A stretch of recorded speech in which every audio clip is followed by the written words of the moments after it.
everybody, welcome back to another episode of Let's Talk Physical Media. My name is John. I'm going to be your only host this week. And just like we like to do every single week, before we get into the Q&A portion of this week's show, we like to start the show off with the news. And this week was a very jam-packed week with news. Not only did we get Shout and Scream Factory's July release announcements, but we also found out when The Boy and the Herring is going to be finally coming to 4K Blu-ray. We found out that Twister is going to be coming to 4K Blu-ray, Captain Phillips, Brokeback Mountain, and so much more. What a crazy week in the world of physical media. But right out of the gate, probably the big one, with the sequel coming out in July as well. Twister, the film directed by John DeBont, one of the all-time favorites of a bunch of 90s kids, and especially if you're a fan of Speed. He was also a cinematographer before this. He was a cinematographer on Die Hard. So, this guy knows how to shoot a movie, and he also knows how to direct a movie, but he pretty much disappeared after Twister. I think he directed only one or two more movies, but none of them ever hit the heights of Speed and Twister, and on July 9th, we're going to be getting Twister on 4K Steelbook, just in time for the July 19th release of Twisters, which is going to star Glenn Powell, who's one of the actors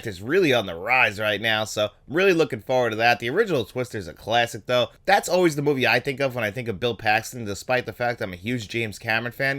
That was him really in the starring role. That's also really the first time I was personally ever introduced to Philip Seymour Hoffman, really in a, could be a very forgettable role, but Philip Seymour Hoffman, he leans into every single role he does, no matter how little or how big or how ridiculous the role is. Philip Seymour Hoffman, he's going to take that role seriously. He's going to play the character how he envisions it, and he does a great job in here. This is a little bit before Boogie Nights, and really I think this actually might be the same year that he did Heart 8, if I am correct about that, when he first got on board with Paul Thomas Anderson, who always found a way to bring the best out of Philip Seymour Hoffman. But that 4K Blu-ray is going to be coming on July 9th. And also on July 9th, we're going to be getting The Boy and the Herring, the latest and probably last film from acclaimed and one of the greatest directors of all time, especially in the world of animation and Studio Ghibli, Miyazaki. His last film, The Boy and the Herring, July 9th, is going to be coming to 4K Blu-ray and 4K Steelbook, courtesy of G Kids. I've never bought from this site before, but I'm going to probably pre-order directly through them because I've been having some issues with Amazon. I don't know if you guys have experienced this lately, but at least 3 times in the last month when pre-ordering movies from Amazon, they'll say everything's going cool and copacetic. It's going to show up on that date on Tuesday when it's supposed to be released. But then on the date it's supposed to show up, they'll send you an email that says, oh, it's been delayed because of some whatever reason that they make up. But they'll send it on the day it's supposed to arrive. You'll have a notification in your phone saying, oh, it's going to arrive before 10 p.m. tonight. And then about 1 in the afternoon, they're like, oh, it never even shipped. And it's like, then how did you know it's going to arrive before 10 p.m.? So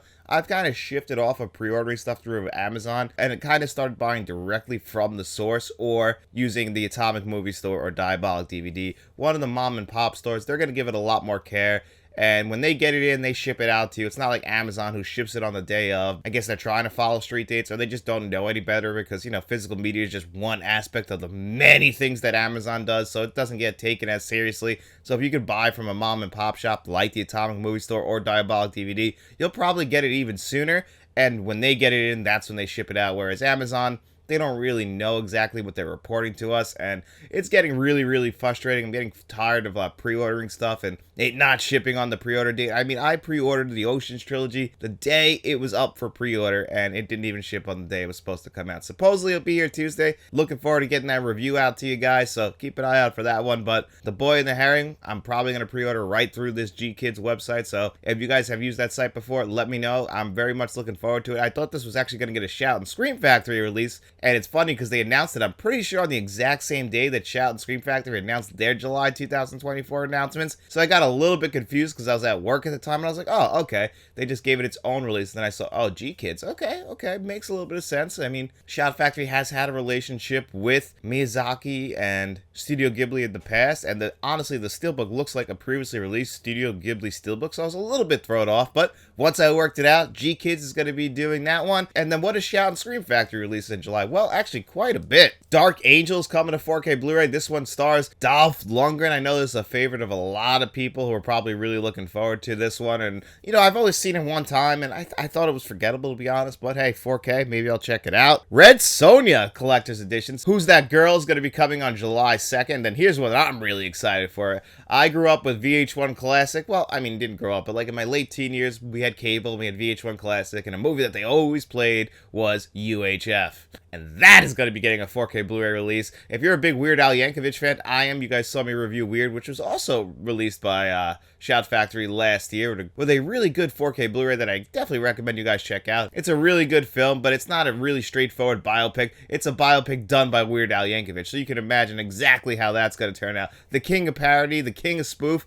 the king of satire in the music world. Of course, the movie Weird is going to be all of that, starring Daniel Radcliffe. Check that one out. UHF, though, that is a fantastic movie, and a lot of people probably remember Weird Al Yankovic from that movie, other than his classic songs that have obviously crossed over into the mainstream. But UHF, great movie, has a great cult following. I'm looking forward to getting that one on 4K Blu-ray as well, because it's a 1980s movie, and I've always really enjoyed that one. Phantoms is going to be coming to 4K Blu-ray. I saw a lot of people really excited about this one. A good winter horror movie. Wish it wasn't coming out this time of the year. And they also announced that Natural Born Killers is going to getting, I think this 4K Steelbook already came out, but I think it's going to be getting a re-release. I already have the standard edition of that 4K Blu-ray, so if you want to find out if that 4K Blu-ray is good, I've actually already reviewed it here on the channel. Spoiler, it's a very good 4K Blu-ray, and I really do appreciate what Oliver Stone did with Natural Born Killers, even though Quentin Tarantino writes that movie off because he pretty much butchered his original vision of the movie, but when you sell the movie off, that's exactly what happens. And speaking of Quentin Tarantino, it was announced pretty recently by Quentin Tarantino that his 10th film, which was supposed to be called The Movie Critic, which kind of unraveled into a Cliff Booth story starring Brad Pitt, which, you know, Cliff Booth was one of the main characters of Once Upon a Time in Hollywood. Brad Pitt won his first and only so far Academy Award for playing that role. And apparently this movie was also supposed to star Paul Walter Hauser in one of the main roles, and it's supposed to be a film critic movie, which I was really looking forward to, but Quentin Tarantino decided to scrap it. As many people might know about Quentin Tarantino, my all-time favorite director, he has said after 10 movies, that's it, he's done. He doesn't want to get boring and stale. And honestly, Once Upon a Time in Hollywood is probably the perfect movie to end his career on. So it's going to be really hard to follow that up with something better than that. But it's Quentin Tarantino. He knows what he's doing. In my opinion, he's never made a bad movie. The closest we ever got to that was Death Proof. And, you know, that was more of an experiment with him and Robert Rodriguez and what they were going for, working together and paying homage to their favorite childhood grindhouse movies. And it almost worked, in my opinion. I still go back and watch Death Proof, but it's not one of my favorite Tarantino movies. But like I said, a bad Tarantino movie is still like a 7 out of 10 and better than most directors' best films. So I'm really curious to see what he ends up doing for his 10th film. This film was supposed to come out in 2025. So unfortunately, because he's not making the movie right now, it's not going to hit 2025. And I guess he's starting all over. So we'll probably have to wait till, 2026 or 2027 to finally see what Tarantino's 10th film is going to be. I'm also hoping that 10th film is not his last film. I'm hoping he doesn't stick to that agreement that he made with himself. I will never be disappointed if Quentin Tarantino puts out another movie. Even if it's not a great movie, it's still a Quentin Tarantino movie. I still want to see what he envisions, and I also can't imagine him putting out a movie that he doesn't absolutely love. He doesn't. I think he pays attention to every little detail, and if he doesn't feel like it's gonna work, he's not gonna put it out. Just look at this movie. He had no problem putting in all this effort just for the movie not to actually come out. So I really look forward to seeing what he does with the next film. I'm a little bit disappointed, but I'm still very excited to see what he does. So, yeah, his 10th film, The Movie Critic, it's been scrapped, and, a little bit unfortunate, but hey, it's Quentin Tarantino. I have faith. I have trust. I think he'll nail it, whatever he decides to do. And then a couple rumors at this point. They haven't been confirmed yet, but I did see some screen grabs for Brokeback Mountain from Keanu Lorber, possibly coming to 4K Blu-ray in July. That is a great movie. Jake Gyllenhaal, I know, got nominated for the Academy Award for it. I am not 100% sure if Heath Ledger did. That is a really, really, really good Ang Lee movie that you guys should check out if you haven't seen it. Just 2 world-class before. Actually, 3 if you include Michelle Williams in that movie. And then Captain Phillips, another big movie of the 2010s, really put Tom Hanks kind of back on the map. I think this might actually be, no, he's been nominated for an Academy Award since this movie. We just never give him Academy Awards, but this is one of his last really, truly great Tom Hanks performances where people really noticed how good he was in this movie. Coming out in July, I think this is like the kind of perfect summer drama, summer thriller to come out on 4K Blu-ray. Again, no official announcement yet, but it does look like that's coming. And just to piggyback off a story we talked about last week, which is Purple Rain coming to 4K Blu-ray, we were talking about that really not the greatest looking purple steelbook. Well, this week we got to look at the actual steelbook, or might be the actual steelbook. Again, no pre-orders up yet, no confirmation on what region's getting what steelbook, but I've heard conflicting reports from numerous people, even people in my comment section, saying that the one with the poster on it, that's going to be the UK only release, or that's going to be the US release, or US and UK are getting it. Until we get an official pre-order announcement, I'm not sure, but I am hoping, fingers crossed, that the real 4K steelbook for Purple Rain, is this the one with Prince sitting on the motorcycle It's the movie poster. That's what I want. Really simple. You don't need to do more than that. That purple one isn't awful. I didn't hate it as much as other people did, but it's just not as good as when you have one of these classic movie posters. You really don't need to do more with that. But yeah, it was a crazy news week, and I think we covered everything. If I missed anything, please let me know in the comments section below. Really looking forward to a lot of these releases, but the big one is obviously Twister, and for me, The Boy and the Herring is another one that I'm really excited about. Looking forward to grabbing those on 4K Blu-ray. When Brokeback Mountain and Captain Films get officially announced, looking forward to checking those out. I wasn't totally blown away by Scream & Shout Factory's July lineup, but it's completely understandable that not every month can have a big release on there that sticks out to me. But I did know a lot of people were excited for a lot of those releases, so I'm very happy for those people. Not every release can be for all of us. And you know what? I'll save a little bit of money on Scream & Shout Factory that month, but hopefully you guys get something in there that you really like. But anyway, let's kick it over to myself and let's get into this Q&A portion of this week's show.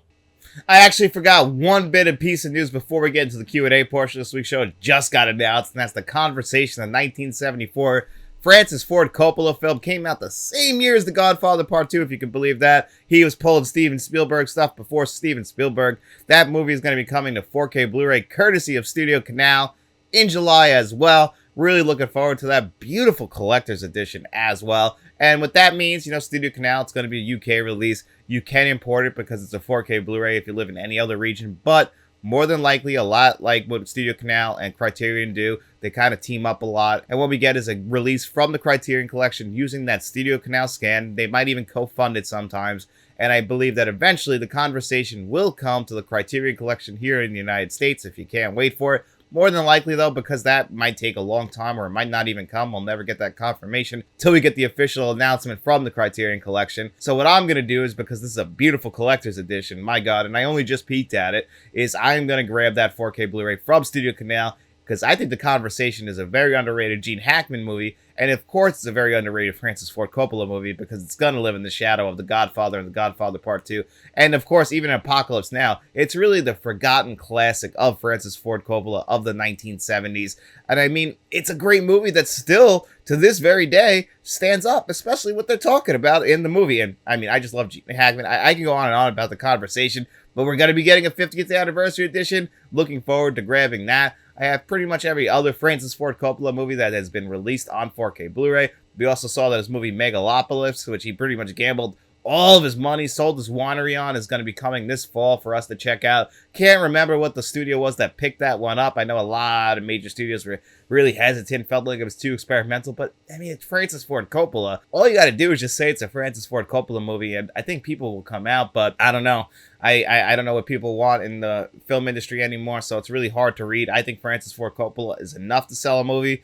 I mean, it didn't sell me on the movie Jack starring Robin Williams, but I still like the movie Jack. But anyway, going too far into it, looking forward to the conversation. And now our first question, this actually came in last week, and it was from Rico Gomez, and he wrote, do they prefer the movie on 4K to look like it did in the theater release, or better, like more colorful and more sharp? I asked because people like Top Gun 4K, Wayne's World 4K, but they didn't look like they did back in the day in the movie theater. The colors are off. I noticed DVD releases of movies usually 99% are spot on how it looked at the moment, but with 4K, there is always controversy. Well, this is a very tough question to ask, and when we saw what Aliens, True Lies, and The Abyss was using that artificial intelligence technology, and a lot of people said, even the people who like those 4K releases, they didn't look how the films always looked. And that did bother me with Aliens. It didn't necessarily bother me that much with The Abyss. So it really is based on a situation when it comes to me and me personally. Some movies, I don't mind them making some adjustments as long as it doesn't portray the movie too much. But if you completely change how a movie looks, it can completely throw you off. For example, for me, an example for me of movies that just got completely thrown off, mainly because they changed the entire color timing on it, is the Three Colors trilogy that came out from the Criterion Collection. A lot of people felt this way about Mean Streets. When you change the color timing of a movie and you make it look different than how people remember it looking, you might get a little bit disappointed with that. Now, not everybody's going to get disappointed with that because they're not connected to that movie in a certain way. And what you're bringing up is movies that you saw in the movie theaters, like Wayne's World, which I believe was 1992, or Top Gun is 1986. And to you, that movie doesn't look like how you remember the movie looking. Now, a lot of people, I didn't see Wayne's World in the movie theaters. I didn't see Top Gun in the movie theaters. I was born in 92, so, Wayne's World came out that same year. Parents weren't taking me to the theater. Top Gun, I fell in love with the movie on, just crappy cable. The first time I ever saw Top Gun is in a hotel room when we were going to Florida as a kid because my dad didn't fly, so we drove to Florida, so we'd stop and, sleep in a hotel room, and Top Gun was on. So I watched Top Gun for the first time on a really crappy television.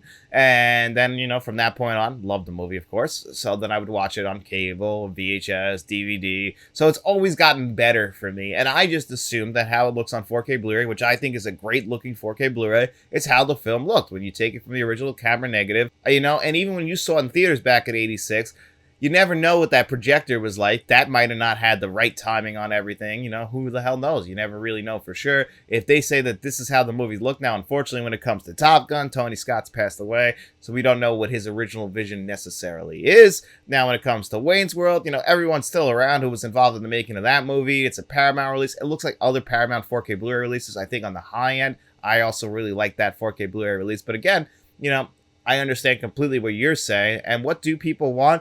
As you can tell in the 4K Blu-ray community, we're just all over the place at what we want. It really does come down to personal opinion, and when personal opinion gets in the way of things on Facebook, Twitter, or the artist formerly known as Twitter, Instagram, that's where arguments lead, because people love how the changes are done, while other people are like, no, you ruined it. You wiped away the grain. It looks absolutely awful, but it really does come down to personal opinion. I don't think there's a correct answer. I don't think there's a wrong answer. It really just comes down to how do you feel. And then the people doing the restoration, it comes down to how they feel the restoration is going to look. There are already rumors of people who saw Once Upon a Time in the West on 4K Blu-ray and have said that 4K Blu-ray does not look good. It's going to be divisive, mainly because, they wiped it a little bit clean. They've adjusted the colors, and people aren't too happy about that who've seen it already. Now, I'll have to see it for myself to judge for myself. And that's another movie that I've only really seen in lower quality. So I might appreciate that 4K Blu-ray more than other people who might have seen this movie back on the big screen when it was really projected on film.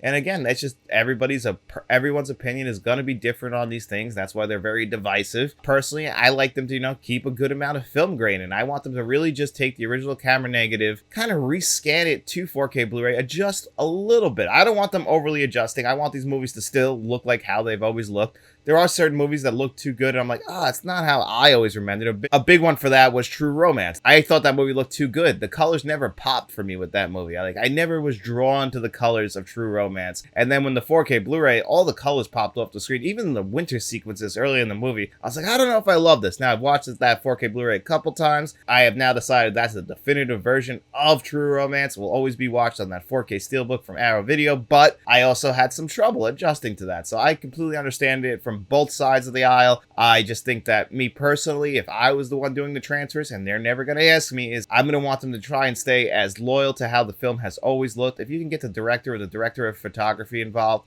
and that's how they want the movie to look, and they give their stamp of approval, even if we disagree with it, we have to at least respect that because it's their movie, and that's how they want the movie to look. If we say, that's not how I remember it, well, kind of doesn't matter if the people who made the movie like that movie, like we talk about with George Lucas, if he wants to change things on Star Wars, it's his movies. He can change it. Same thing with James Cameron.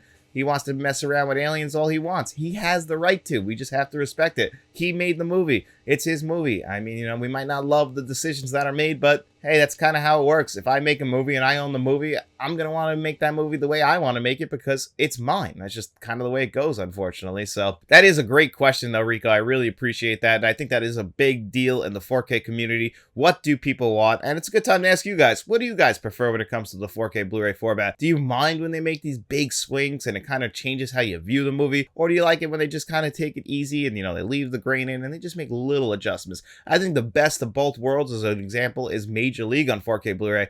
I think that movie looks 10 times better than it's ever looked. They did make some adjustments, but every adjustment they made, I felt like was the right decision. And now I think that's the definitive edition of Major League. And I can't imagine us getting a better version of that when it comes to the visuals. The audio, yeah, they could do a lot more with that, but we're really talking about the visuals. But that was a great question, Rico. Thank you so much, buddy. And this next question from Nick Chang, this also came in last week, and he said, what are your top superhero comic book films, John? After seeing the recent Deadpool and Wolverine trailer, I'm revisiting the entire X franchise under Fox with X2, Days of Future Past, Logan, and Deadpool 2. All of my favorites. Well, I am a pretty big comic book fan. I actually have I have the Dark Knight logo tattooed on my body. One of my top 3 favorite films of all time is Batman 1989. Better be sure. Now, I am suffering from a little bit of superhero fatigue at the moment. It's a little bit unfortunate, but it is what's going on. I just feel like we kind of watered down the market. You know, you hear it a lot, and then other people are like, ah, that's not true. They just want more quality films. No, we were getting way too much superhero films, and then with Disney Plus, we were getting too much superhero shows, the Arrowverse on CW,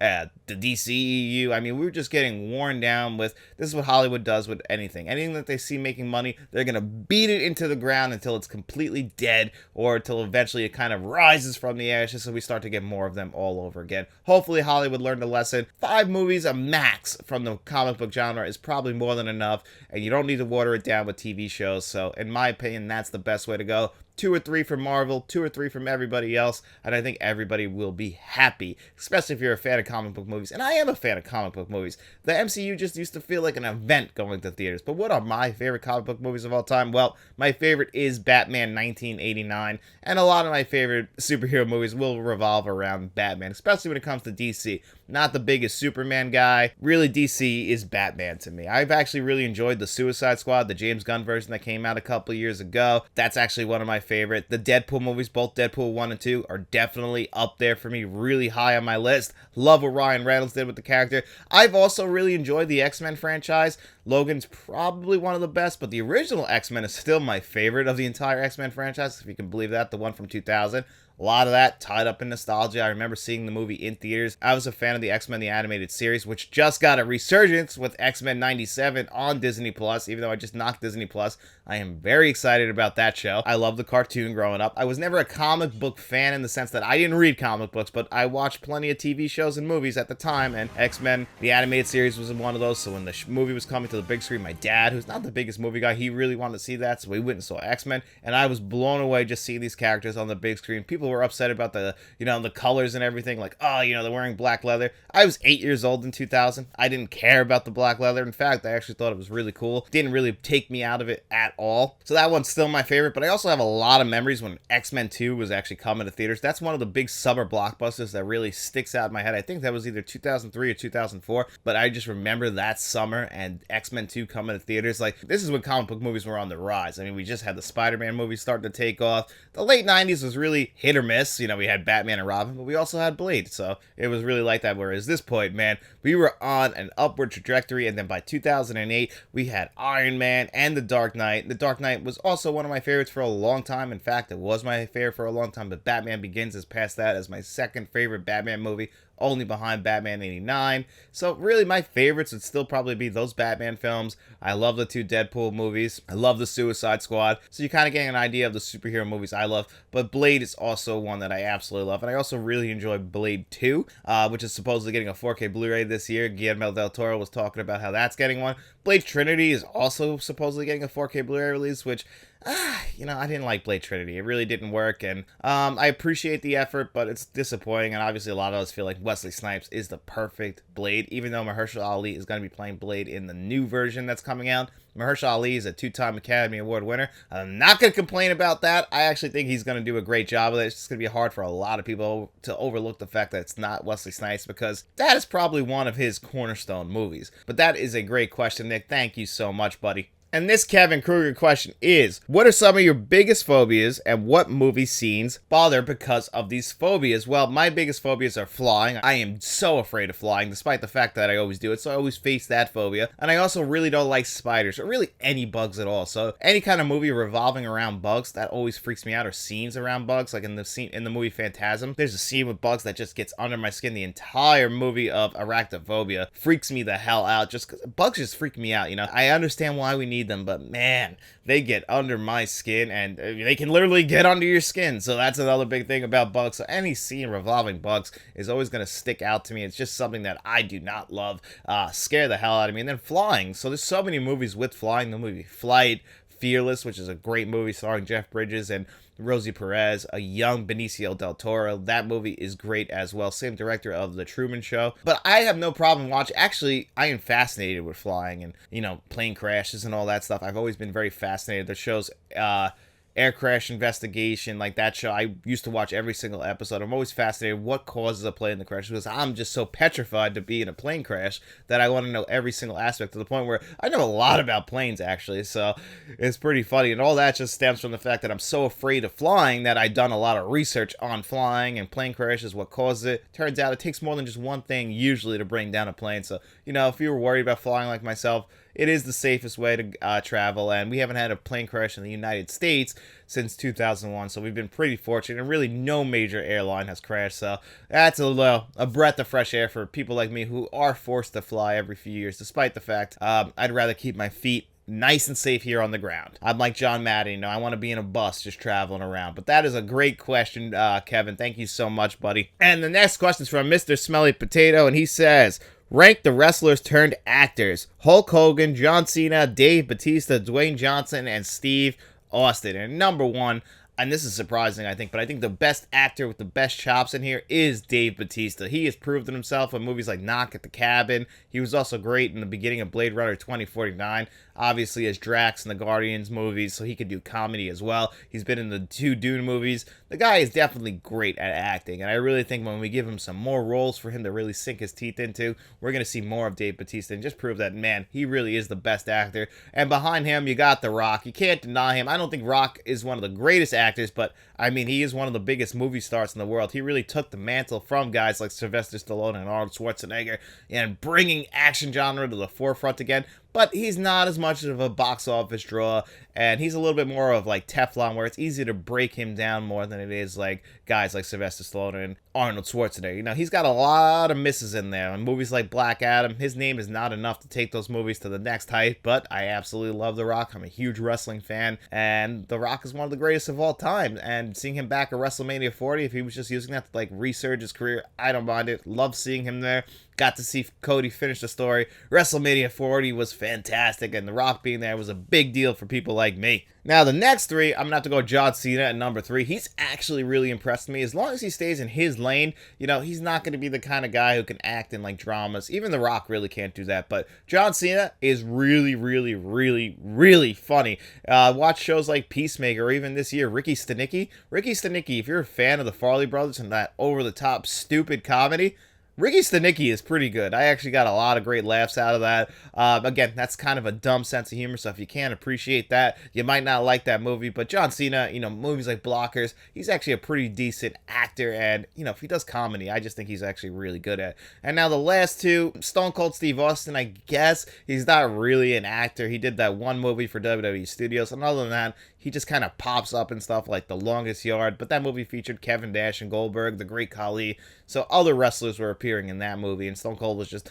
one of the bunch. So I don't really think that Stone Cold is a great actor, but I'm still going to say he's better than Hulk Hogan, because Hulk Hogan, despite being given numerous movie roles, is just always awful, even in shows like Thunder in Paradise. Oh, man, I really don't like Hulk Hogan, guys, so just to let you know, I really don't like the wrestler Hulk Hogan, I don't like the actor Hulk Hogan, and from everything I've heard about the person Hulk Hogan, I also don't like him either, so, I'm going to put him dead last, but that was a great question. And then you had another question that says, are there any movies you bought you didn't like, but you liked the packaging? Well, I never did do that, but there is one. I did not need this Blu-ray from Vinegar Syndrome. Hitman Hart, Wrestling with Shadows. This was the documentary that they were making actually during 1997 when Bret Hart was, leaving WWF and going to WCW. They actually caught the Montreal Screwjob on film with this documentary. It's one of the greatest wrestling documentaries of all time. And Vinegar Syndrome, they released it. This is kind of through one of their partner brands, so it's not necessarily Vinegar Syndrome, but I only bought this despite, I've seen this numerous times. Nothing is going to change on it, but I really just bought it for this beautiful slipcover. So, despite the fact that I don't hate this, there's nothing I actually hate in my collection. If I hated it, I got rid of it. So, there was never really something that a bad movie, if I saw it, I was like, oh, it's nice packaging. Like Morbius has an awesome slipcover. You can hear Frank from Frank's Media Reviews talk about that. I will never allow that in my collection because Morbius is a god-awful dog shit of a movie, so that will never touch my collection, despite the fact that it has some awesome packaging. You guys heard me talk about the Terminator 2 Lionsgate Steelbook. It's a bad 4K Blu-ray, but I love that steelbook, so I have done things like that. I bought this mainly just for the slipcover, so I do know, though, that I like the movie in here, and every, few years I'll watch it, and I'll just grab this one, instead of grabbing, another Blu-ray or just streaming it, because it's always streaming. I just didn't feel like I needed to have this in my collection, but, the slipcover was enough to put that over the top. So that was a great question as well, Mr. Smelly Potato. And the next question, and this will probably be our last question for this week, comes from 021 OM6, and he asked, what's your top 10 sports movies or movies that have some elements of sports in it? For example, Ace Ventura, it has American football elements in it. Mine would be Raging Bull, which has boxing, Rocky, boxing, $1 Million Baby, boxing, Ace Ventura, Pet Detective, American football, The Karate Kid, karate, The Rise of the Foot Soldier, soccer, Cool Runnings, bobsledding, The Mighty Ducks, ice hockey, Football Factory, soccer, and Jerry Maguire, American football, with great movies as well. So many more movies to add, and it just shows you how important sports are played in movies and how great the two pair together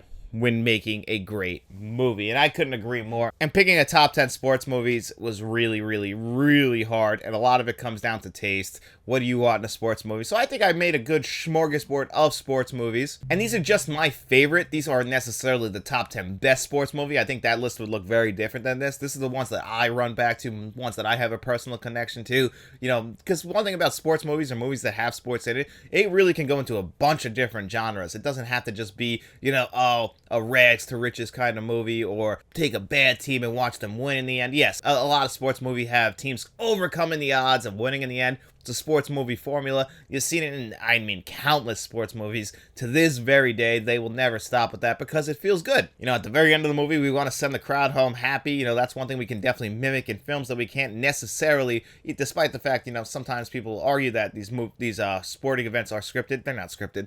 It's just that, we want that big ending, and you want to try and capture that on film. It's a lot easier, and I think that's why the baseball genre has always lent itself best to film out of all of sports, because baseball itself, that has definitely the best cinematic feel to it. You can see everyone's faces, the uniforms all look good, the beautiful grass, the dirt, the sun shining. Movies like Field of Dream, when they film it in the magic hour, all that kind of stuff, I really think it helps. And there's not really that many great football movies out there, at least U.S. football movies. There's a couple, but without further ado, let's start at the bottom and work our way up. And I'm going to give an honorable mention to a movie I just saw pretty recently, which is one of the better sports movies and is combining a bunch of different genres, and that's the movie Challengers. I don't really care about tennis, but I thought that Zendaya was phenomenal in this Luca Guadagnino movie.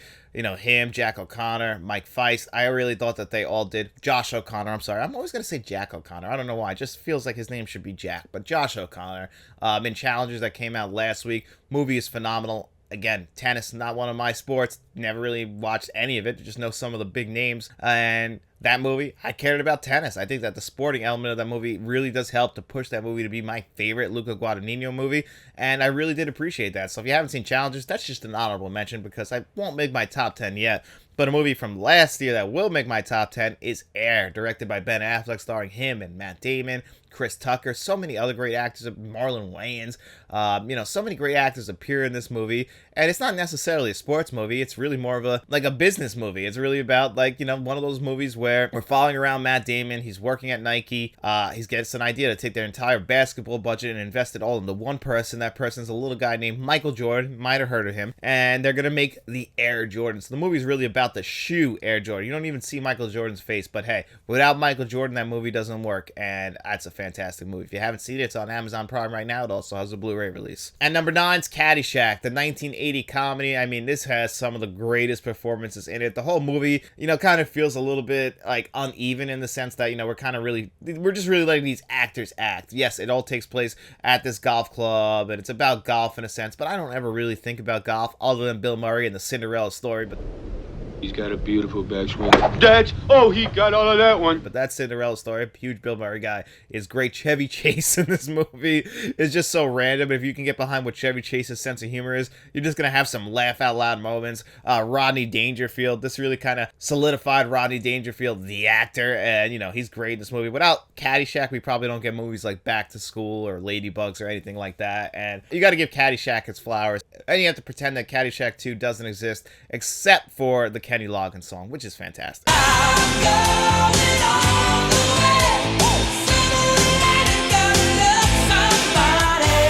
And then at number 8, my favorite Rocky movie, and man, I went back and forth because Rocky 2 is getting so close to it, but my heart's going to always say Rocky 4. Dolph Lundgren versus Sylvester Stallone.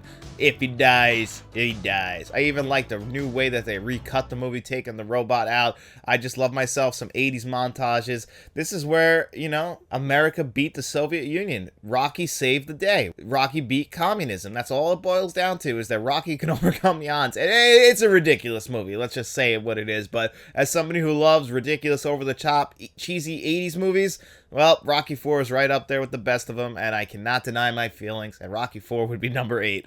Number 7, another comedy, Happy Gilmore, again, about a sport that I'm not too into. I don't have the greatest eyes, so once I hit a ball off the tee and the golf ball's heading down the track, I lost that ball the second it left the tee, so forget about it. I'm not a big golf fan, mainly because of that. It's really, you know, it's kind of, I had no choice, really. There's no way.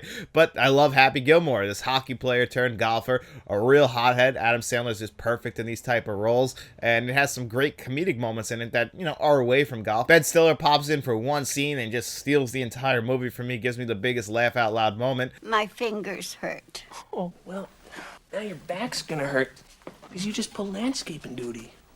Anybody else's fingers hurt? And then the rest of the movie is great. You get Carl Weathers in here from the Rocky franchise, giving a great performance as Chubbs, you know, the stuff with the hand. And I'm hoping now that, you know, the late, great Carl Weathers has passed away, he finally gets to punch that gator in the face, because fucking gator took his hand. And then at number 6, White Men Can't Jump. I love this movie.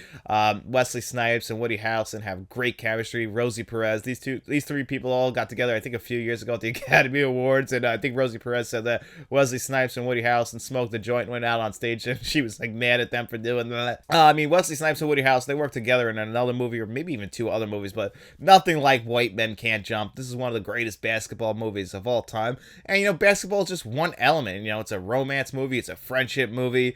You know, these guys are just really basically running a game on people, and they're hustling now. They're just, you know, small time people. Rosie Perez has this great Jeopardy subplot in this movie. I love White Men Can't Jump. I haven't seen the remake, but my wife Faith did, and she said it wasn't that bad, but it's really hard to remake a classic like this. Number 5, Moneyball. This movie is also a really, really, really good movie. And it's funny, if you're a sports fan, you heard about analytics for the longest time in basketball and baseball. And this is kind of bringing analytics to baseball. It's based on a true story. It stars Philip Seymour Hoffman and Brad Pitt, amongst many other great actors. It's really Brad Pitt's movie. It's a true story, but they really reach on certain things that, if you go back and look at it, people do get upset about. But again, Jonah Hill's also in this movie as well, talking about the A's, the Oakland Athletics, who even, what's this movie, 2011? 14 years later, the Oakland Athletics are apparently going to be moving to Vegas because they still can't get their shit together. So this movie's a lot more accurate than you think, but, you know, they do reach a little bit on certain aspects. But either way, great performances. Definitely check out Moneyball. It's an Aaron Sorkin script, so you just know it's quick and witty and very, very, very well written, and only certain actors can perform that to a certain degree, and man, it's one of the best. So that's it. Number 5. Number 4, Ace Ventura, Pet Detective, another comedy, but I'm just a big Ace Ventura guy. Well, the reward would be good. There is some damage to my car. It's a high-performance machine, so I had to fill it with premium.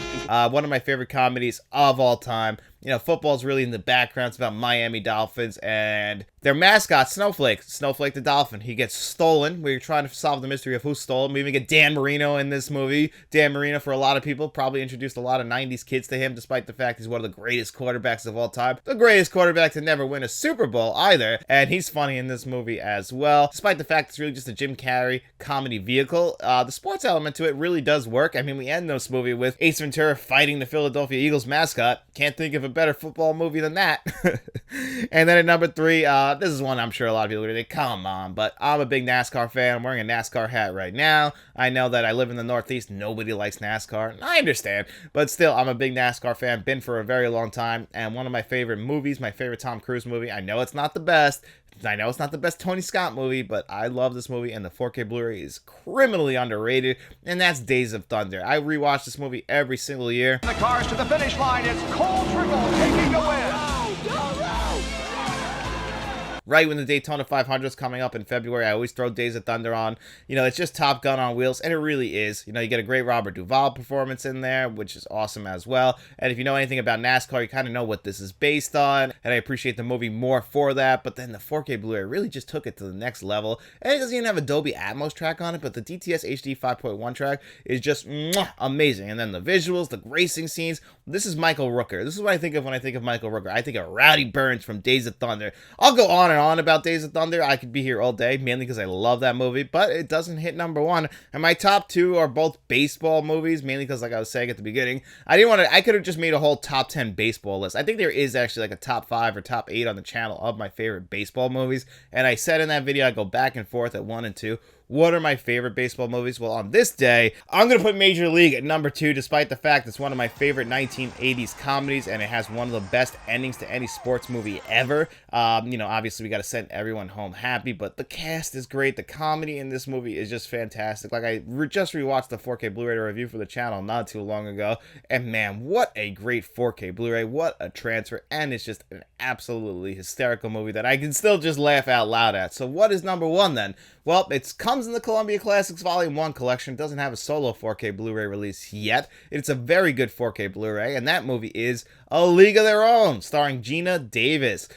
This movie is also based on a true story, and it stars Tom Hanks right as he's about to take off like a rocket ship and win back-to-back Academy Awards. But he is hysterical in this movie. He has great comedy in it. It's directed by Penny Marshall, who also worked with Tom Hanks on another movie I absolutely love, which is Big. I really do enjoy Penny Marshall movies. I don't know if you guys remember the movie Driving in Cars with Boys, starring Drew Barrymore, that came out, I want to say like 2000. James Woods in that. Man, she just knows how to direct a movie that just works for me. And A League of Their Own, surprisingly, is one of, and in my opinion, the greatest baseball movie of all time. It's about sisters, it's about family, and then of course it's just about baseball. You know, you get a great Rosie O'Donnell and Madonna performance in there as well. I mean, it's just a stone cold classic that I watch every single year.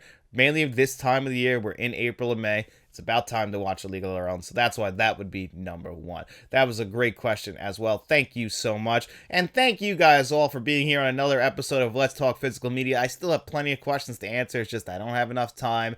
You know, eventually we'll just probably do one big Q&A show to answer all those questions, but it just turned out to be a very heavy news week, so if I didn't get to your question, I am so sorry. I think I got to pretty much, you know, all of them, or at least if I have multiple questions from somebody, I at least answered one of your questions, and we'll get to the rest of them on next week's show. And if you want to ask some questions for next week's show, you can leave those in the comment section below, or you can wait for the post that I will put out on either Tuesday night or Wednesday morning, and you can leave your questions there. But thank you guys all for being a supporter of Let's Talk. If you want to continue to support Let's Talk, don't forget to hit that like button, hit that subscribe button, turn notifications on. That really does help the algorithm to keep pushing this channel, keep pushing videos, so we can just gain more and more subscribers, and maybe we can gain some more channel members, because we do have channel memberships. We have a friend of the channel tier, we have a producers tier where you're going to find John Doe Juggalo, Jason Martin, and Mr. Smelly Potato. We also have a director's tier where you're going to find Frank from Frank's Media and Reviews. But if you got no money to throw our way, guys, don't you worry about it. We just appreciate you checking out this video. We hope you enjoyed it. And if you did,